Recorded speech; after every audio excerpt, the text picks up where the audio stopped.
तो बच्चों Phoenix series के अंदर हम लोग अब नेक्स्ट चैप्टर की तरफ बढ़ रहे हैं। नेक्स्ट चैप्टर अपना है सीक्वेंसिंग सीरीज। पहला चैप्टर जो अपना था वो था बच्चों क्वाड्रेटिक इक्वेशन।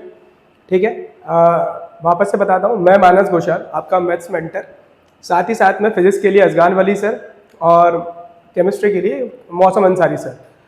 तो हम तीनों की टीम आपको मिलके कहीं ना कहीं एक आगे तक आपका विजन क्लियर करेंगी और आपके ड्रीम को क्लियर करने में भी मदद करेंगी। ठीक है, और आपको लग रहा होगा कि मैं हंस क्यों, हाँ मतलब ऐसे मुस्कान किए स्माइल क्यों। देखो बच्चों, अगर मैं जितना स्माइल लेके आपको पढ़ाऊंगा या क्वेश्चन को सॉल्व कराऊंगा तो आप लोगों का कंसेप्ट भी बहुत ज्यादा इससे अच्छा होगा। ठीक है, और कहीं ना कहीं देखो यहाँ पे हम लोग जो तीनों जुड़े हैं आपके कंसेप्ट की अप्रोचिंग को अच्छा करने के लिए। बाकी आप एज यूजुअल क्लास में तो पढ़ ही रहे हो, ठीक है, बट अगर ऐसे क्वेश्चन मिलेंगे तो हमको कैसे डील करना है। और ये भी मेरे को लगता है कि आई थिंक हो सकता है 2025 के जेईई मेंस में पूछा गया क्वेश्चन है। 11th वाले बच्चे अगर आप इसको देख रहे हो तो थोड़ा सा आपको इसमें थोड़ा सा टफ लग सकता है, क्योंकि आप लोग स्टार्टिंग में फैक्टोरियल के बारे में नहीं जानते हो और ना ही आपको इनफाइनाइट लिमिट का मालूम है कुछ। बट एज अ 12th वाले बच्चे देख रहे हैं तो उनको कोई प्रॉब्लम नहीं होनी चाहिए। ठीक है, फिर भी मैं थोड़ा सा उसमें डिस्कस करूंगा चीजों को लेकर। तो आओ मिलते हैं। ठीक है, अच्छा इसमें एक चीज नहीं लिखी है ना, D option. Sir D option का है, वो है 5/3। ठीक है, आओ तो यार स्टार्ट करते हैं। फर्स्ट ऑफ ऑल हम लोग समझे फैक्टोरियल के बारे में। अगर फैक्टोरियल की बात करूं मैं तो n फैक्टोरियल करके एक फॉर्मूला होता है, n into n minus one factorial. ठीक है, मतलब है अगर मैं लिखता हूं 2 फैक्टोरियल तो उसका मतलब होगा 2 into one is equal to 2। अगर मैं लिखता हूं 4 फैक्टोरियल इसका मतलब 4 इंटू 3 इंटू 2 इंटू 1। ओवरऑल अगर मैं बात करूं तो पूरा इसका आंसर होगा बच्चा 24। अगर मैं बात करता हूं k प्लस 3 फैक्टोरियल की तो इसको कैसे लिख सकते हैं हम लोग, k plus 3 multiply by k plus 2 multiply by k plus 1 और मल्टीप्लाई बाई k, लास्ट में आएगा फैक्टोरियल। इससे छोटा हम लोगों को नहीं करना, जरूरत नहीं है। ठीक है, अच्छा फिर सर आप बोलोगे, बच्चे बोलोगे सर एक चीज और, यहाँ पे जो क्यूबिक इक्वेशन है उसका हम क्या करें, मैंने अचार डालो क्या करोगे। अरे भाई सिंपल से सॉल्व करेंगे उसको। तो k cube plus 6x square plus 11x plus 5 लिखा है। तो आप बोलोगे सर ये वाली इक्वेशन क्या है। देखो मैं आप लोगों को एक सिंपल सा फंडा समझाता हूँ। या तो आप हिट एंड ट्रायल रूल रखो। हिट एंड ट्रायल का मतलब क्या होता है, वैल्यू पुट करो, अपने हिसाब से सोचो कि x की वैल्यू क्या हो सकती है और उसको जीरो के इक्वेट कर दो। पहले हम लोग इक्वेशन की बात करें तो समझे इक्वेशन के हिसाब से, और नहीं तो मैं आपको एक समझा रहा हूँ, बहुत छोटा सा मेथड है, आगे तक काम आएगा। हिट एंड ट्रायल करने में थोड़ा टाइम लगता है क्यूबिक के लिए। देखो बच्चों क्या लिखा है, लास्ट में 5 लिखा है। 5 को अगर मैं थोड़ा सा कुछ इस तरह से लिख दूं, k cube plus 6x square plus 11, अच्छा x स्क्वायर क्यों आ रहा है, यहाँ तो k की टर्म्स में है ना आई थिंक। हाँ तो 6k स्क्वायर 11k और यहाँ पे भी अगेन वही 11k plus 5 plus 1 plus sorry और माइनस 1। ठीक है, क्या बोला, k cube plus 6k square plus 11k plus 5 plus 1 minus 1। ऐसा मैं क्यों कर रहा हूँ, तुम बोलोगे सर आप तो पढ़ के आए हो इसलिए कर रहे हो। ना ना ना, देखो समझेंगे हम चीज को। ठीक है, कैसे समझेंगे वो देखो यार, k cube plus 6k square plus 11k plus 6 minus 1 equal to 0। यहां तक समझ में आ रहा है। अब जो मेरी ट्रिक बता रहा हूं वो समझो। लास्ट में लिखा है 6 को हम बोलते हैं कंपोजिट नंबर। कंपोजिट नंबर का मतलब आप क्या समझते हो कि सर एटलीस्ट उसके 3 फैक्टर होने चाहिए। फैक्टर का मतलब क्या होता है बेटा, कि अगर 4 की अगर मैं बात करूं तो 4 का मतलब होता है कि 1 से भी डिवाइड हो रहा है, 2 से भी डिवाइड हो रहा है और खुद 4 से भी डिवाइड हो रहा है, तो उसके 3 फैक्टर है एटलीस्ट। इसी को हम क्या बोलते हैं, सबसे छोटा कंपोजिट नंबर। और 6 किस से डिवाइड होता है, 1 से, 2 से, 3 से और खुद से भी इटसेल्फ, है ना। तो इसी बिहाफ पे अगर मैं बात करता हूं कि सर ये तो समझ में आया, तो 6 से डिवाइड होने के लिए प्लस माइनस 1 भी होता है, प्लस माइनस 2 भी होता है, प्लस माइनस 3 भी होता है, प्लस माइनस 6 भी होता है। मैंने लिख दिया समझाने के पर्पज से, ठीक है, इसलिए छोटा सा लिखा है। बट अगर मैं बात करता हूं कि सर ये तुम लोग सोचोगे इसका मतलब क्या, भी समझ में नहीं आ रहा, तो अब मैं बता रहा हूं ना। तो k स्क्वायर का जो कोफिशिएंट है वो कितना लिखा है, 6। तो इनमें से ऐसे मैं कौन से फैक्टर पिक करूंगा कि जिसका सम कितना आ जाए बच्चों, 6 आ जाए। तो आप बोलोगे सर तो सिंपल दिख रहा है। मैंने क्या दिख रहा है सिंपल, बोले 1 दिख रहा है और प्लस 2 दिख रहा है और प्लस 3 दिख रहा है। तो सर ये कॉमा क्यों लगा रहे हो। मैंने अच्छा बता रहा हूँ, सब अभी बता दूं। तो कॉमा इसलिए लगा रहा हूँ बच्चों कि उसके आगे सिर्फ मैं x लिख सकूं और उसको ब्रैकेट में क्लोज कर सकूं। देखो मैंने कर दिया, ठीक है। और अगर आप ध्यान से देखोगे तो आपको कॉमा हट गया, आपको दिख रहा है, देखो ये क्यूबिक के फैक्टर हो गए, है ना। ताली बजा देना जब देखोगे आप लोग, कितना सिंपल है। इसी चीज को मैं यहां से उठाकर यहाँ पुट करता हूं, ठीक है, ध्यान से देखना। Limit n tending to infinite, फिर क्या लिखा है, summation k is equal to 1, है ना। अच्छा यहाँ पे x लिखा है ऐसा आप बता रहे हो, ठीक है, इसको k कर लेते हैं यार, है ना। बाकी समझ में तो आ गया ना सब कि है क्या, n और यहाँ कितना लिखा है k+1 k+2। सिर्फ मैं इस क्यूबिक की बात कर रहा हूँ, -1 को तो मैं लिखूंगा, है ना, वो मैं सोचना कि सर आपने उड़ा दिया क्या उसको, ना ना ना, उड़ाया नहीं है, ये लो, तुम छोटी छोटी बात में डर जाओगे तो कैसे चलेगा। और k+3 फैक्टोरियल, ये अपना खत्म हुआ मामला, ठीक है। अब सर और क्या करेंगे, आप बता रहे, रुको। अब यहाँ पर हम लोग लिमिट को वापस लिखेंगे, ठीक है।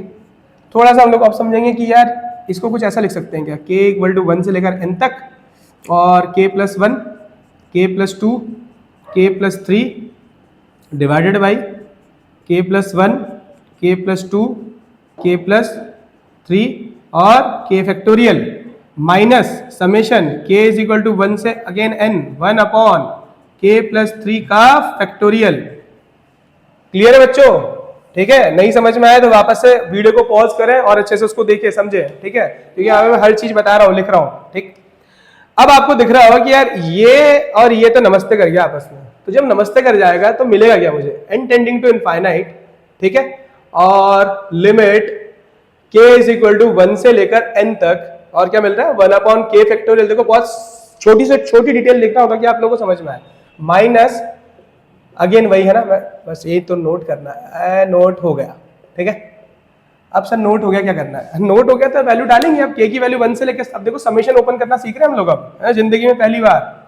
देखो limit n tending to infinite, मजाक कर रहा हूँ, कर चुके होंगे आप लोग पहले भी समेशन ओपन करना, ठीक है।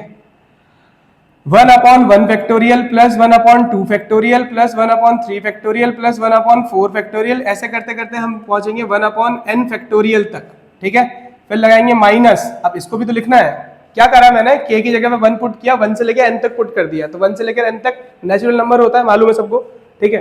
अब क्या करना है अपन को, देखो यार, अब यहाँ पे k की जगह क्या पुट करूंगा 1, इस वाले में कितना आएगा 1/4 फैक्टोरियल, फिर माइनस 1/5 फैक्टोरियल, माइनस 1/6 फैक्टोरियल, ऐसे करते करते माइनस 1/n+3 फैक्टोरियल, ठीक है। अब क्या है, देखो बच्चों, मुझे एक चीज समझ में आ रही है, आप बोलोगे सर आपको तो समझ में आएगी, हमें कैसे समझ में आएगी, यार सिंपल है, देखो समझना क्या है इसमें, समझना ये था बेटा कि 1 से लेके 3 फैक्टोरियल जो लिखे हैं 1/, में, और क्या इसमें वो चीज लिखी है माइनस के बाद, बोला नहीं, बोला सर हमको दिख रहा है 1/4 फैक्टोरियल है, तो क्या पता है इसके आगे 1/5 फैक्टोरियल है, हाँ है, आप बोलोगे, फिर ऐसे 1/6 फैक्टोरियल भी है, ऐसे बोलोगे, ठीक है। तो सर वो तो सिंपल दिख रहा है, तो कट जाएगा उससे, है ना, तो बचेगा क्या हमारे पास, अब हमारे पास जब ओवरऑल जो चीजें बचेगी बच्चों, मैं क्लियर कर देता हूं, जब मैं limit n tending to infinite put करूंगा तो उससे मुझे 1/∞ मिलेगा, और 1/∞, क्योंकि देखो यहाँ से भी कुछ, यहाँ से जो लास्ट में जो वैल्यू बचेगी वो बचेगी 1/n+3 फैक्टोरियल में वैल्यू नहीं आएगी, उसमें चीज खत्म हो जाएगी, तो 1/∞ का मतलब था 0, तो ओवरऑल जो मेरे पास बचेगी वैल्यू 1/1 फैक्टोरियल, 1/2 फैक्टोरियल, 1/3 फैक्टोरियल, अगर मैं इसको सिंप्लीफाई करूं तो 1 + 1/2 + 1/6, सॉल्व करोगे तो 6 आएगा इधर, इधर आएगा 3, इधर आएगा 1, 6 + 3 कितना होता है 9, 9 + 1 10, 10 डिवाइडेड बाई 6 मतलब 5/3, ठीक है। तो ओवरऑल जो मेरा आंसर आएगा बच्चों कितना आएगा 5/3, तो इसका मतलब sir option number D is correct, बोला यस। तो देखो हमको आगे समझ में, कितना सिंपल था ना, नहीं, और आंसर का सिग्नेचर कर देते हैं, ये है बच्चों। तो हम लोगों ने इसमें देखो 2-3 चीजें सीखी, पहली चीज क्या सीखी कि कोई भी क्यूबिक को हम लोगों को जल्दी जल्दी कैसे फैक्टर करना है, दूसरा फैक्टोरियल का मतलब क्या होता है, तीसरा कि समेशन को कैसे ओपन किया जा सकता है। देखो ये सारे स्टेप्स हुए थे, ये तो मैंने आपको समझाया, इसमें थोड़ा टाइम लग सकता है, ठीक है, बट अगर आप लोग सोचोगे तो आप लोग यहाँ से बहुत सारी चीजें स्किप कर सकते हो, जैसे ये मैंने लिखा है तो उसको लिखने की कोई जरूरत नहीं है, अगर आप समझते हो तो। और बेटा कहीं भी अगर समझ में नहीं आया, वीडियो को पॉज करो और वापस से उसको जाके समझो, देन फिर भी नहीं आता तो डाउट में हम लोग देखेंगे, ठीक है बेटा, नोट करो। नेक्स्ट क्वेश्चन की तरफ हम लोग बढ़ते हैं। ये भी PYQ में पूछा हुआ क्वेश्चन है, मतलब एज इट इज तो नहीं पूछा है, हो सकता है पूछ ले, ठीक है, एक बुक का ही क्वेश्चन है ये। इस क्वेश्चन में देखो बोला है क्या है और हमको समझना क्या है और उसको सॉल्व क्या करना है, ठीक है। फर्स्ट ऑफ ऑल हम लोग कोई भी क्वेश्चन को समझने पहले उसको क्वेश्चन को पढ़े, और हो सकता है तो उसकी जो डिटेल जो गिवन है उसको लिखें, लाइक जो उसमें डिटेल लिखी हुई है क्या है a + b + c = 1। जब तक आप लोग पेन पेपर पर लिखकर नहीं सोचोगे, तब तक ऐसे अगर सोचोगे ना ख्याली पुलाव ना करें, तब तक आपको सॉल्यूशन नहीं समझ में आएगा। रीजन क्या पता है, क्योंकि आप ऐसे सोचोगे तो आपको बहुत सी चीजें अलग अलग थॉट्स भी आएंगे, क्या गाना सुना होगा, मम्मी से पापा से डांट खाई है कि नहीं खाई है, स्कूल में काम है, ये सब थॉट्स आते हैं। बट अगर पेन लेके सिर्फ अपनी कॉपी में देखोगे ना, नोटबुक में, तो आपको उसी के ही थॉट आएंगे क्वेश्चन से रिलेटेड ही, ठीक है, ये ध्यान रखो। तो यहाँ लिखा है यार देन द मैक्सिमम वैल्यू, पहले क्या कह रहा है एबीसी एक पॉजिटिव नंबर है और A plus B plus C is equal to 1 अगर होता है तो पॉजिटिव मैक्सिमम वैल्यू हमको फाइंड करनी है किसकी, इसकी। तो जब भी मैक्सिमम या मिनिमम की बात हो तो हमारे दिमाग में एक ही कंसेप्ट आना चाहिए, वो क्या है बच्चों, am greater than equal to gm। हालांकि इक्वल टू नहीं लगता कहीं कहीं पर होल्ड करवा देते हैं, क्या दिक्कत है ना। कंसेप्ट है am greater than equal to gm, ठीक है। अच्छा am का मतलब क्या होता है, सुबह वाला am नहीं है, और gm मतलब जनरल मैनेजर नहीं है, अरिथमेटिक मीन है और ज्योमेट्रिक मीन है, ठीक है। इसमें हम लोग क्या करते हैं, जैसे बहुत सारे बच्चों को नहीं पता है तो समझते हैं। देखो अगर a और b दे रखा है तो उसका am कितना होगा, a plus B by two, ये am है, और gm क्या होगा, रूट ओवर ab। तो रूट का मतलब है चलो रूट को हम लोग ऐसे लिख देते हैं, आप लोगों को थोड़ा ज़्यादा क्लियर होगा, ab का पावर 1/2, ठीक है, याद रखना। अच्छा यहाँ पे ग्रेटर देन इक्वल टू है ना, अगर a और b आपके पास दो नंबर है तो थोड़ा सा इसको भी मैं 2 नंबर्स, ठीक, तो ऐसे लिखते हैं। अच्छा यहाँ पे पावर में कितना है, 2 नंबर था इसलिए मल्टीप्लाई करके 1/2 लिखा है, अगर से ए बी सी होगा तो 1/3 होगा, क्लियर है। अच्छा ठीक, अब हम लोग आगे बढ़ते हैं। देखो बहुत सिंपल सा क्वेश्चन है, चुटकी में हो जाएगा। लिखा क्या है, ये जो वैल्यू लिखी है इसको उठा के लिख दो, 1 minus A plus 1 minus B plus 1 minus C divided by कितने थे, 1 2 3, कितने आदमी थे, वैसे ही कितने नंबर थे, यहाँ पे 3 नंबर थे, है ना। S greater than equal to, फिर क्या बोलोगे आप लोग, 1 minus A bracket 1 minus B फिर ब्रैकेट 1 माइनस सी फिर ब्रैकेट, ठीक है। तो इस ब्रैकेट को सर ब्लैक क्यों लिखा हुआ है, थोड़ा सा कलरफुल कर ले, है ना, मजा आता है ना कलरफुल में, मानते हो ये चीज़। तो यहाँ लिख देंगे 1/3, मैंने बताया था अगर 3 नंबर है, नंबर तो यही है ना, ब्रैकेट है तो नंबर है, मान लो एक तरह से, तो 3 नंबर है तो उसकी पावर कितनी होगी, 1/3 होगी, ठीक है, क्लियर है। अब थोड़ा ध्यान से देखो यार, ए बी सी को मैं एक साथ में क्लब कर लूंगा, तो यहाँ पे 1 + 1 + 1 3 minus A plus B plus C divided by 3 is greater than equal to, कितना मिल रहा है, 1 minus A 1 minus B 1 minus C. Is it clear, आप बोलोगे नहीं, क्यों नहीं है, तो वीडियो पॉज करो और देखो। अब क्या होगा, 3 minus A plus B plus सी की वैल्यू क्या है, ए प्लस बी प्लस सी की, या ए प्लस बी प्लस सी का वैल्यू क्या है, इज इक्वल टू 1 है। तो 3 - 1 कितना होगा, 2, तो 2/3, और 2/3, और यहाँ से इस पावर को अगर मैं तो लेकर आऊंगा, या जिसको ये नहीं समझ में आ रहा है, यहाँ से मैं इस पावर को लेकर आऊंगा, इसका मतलब क्या होता है, दोनों तरफ क्यूबिक कर दूंगा, ठीक है। तो यहाँ पे क्यूब हो जाएगा और यहाँ से क्यूब रूट कैंसिल हो जाएगा, तो इसको क्यूब रूट बोलते हैं बच्चों ना इंग्लिश में पता है ना आपको, ठीक है। तो कितना हो गया यहाँ पर ओवरऑल 8/27। तो ये इसकी मैक्सिमम वैल्यू है किसकी, 1 minus A 1 minus B 1 minus सी की, ठीक है। तो ये हमारा आंसर हो गया। क्या आंसर है, 8 तो यार इसको थोड़ा सा बता देते हैं, 8/27 is answer of 1 minus A 1 minus B 1 minus C.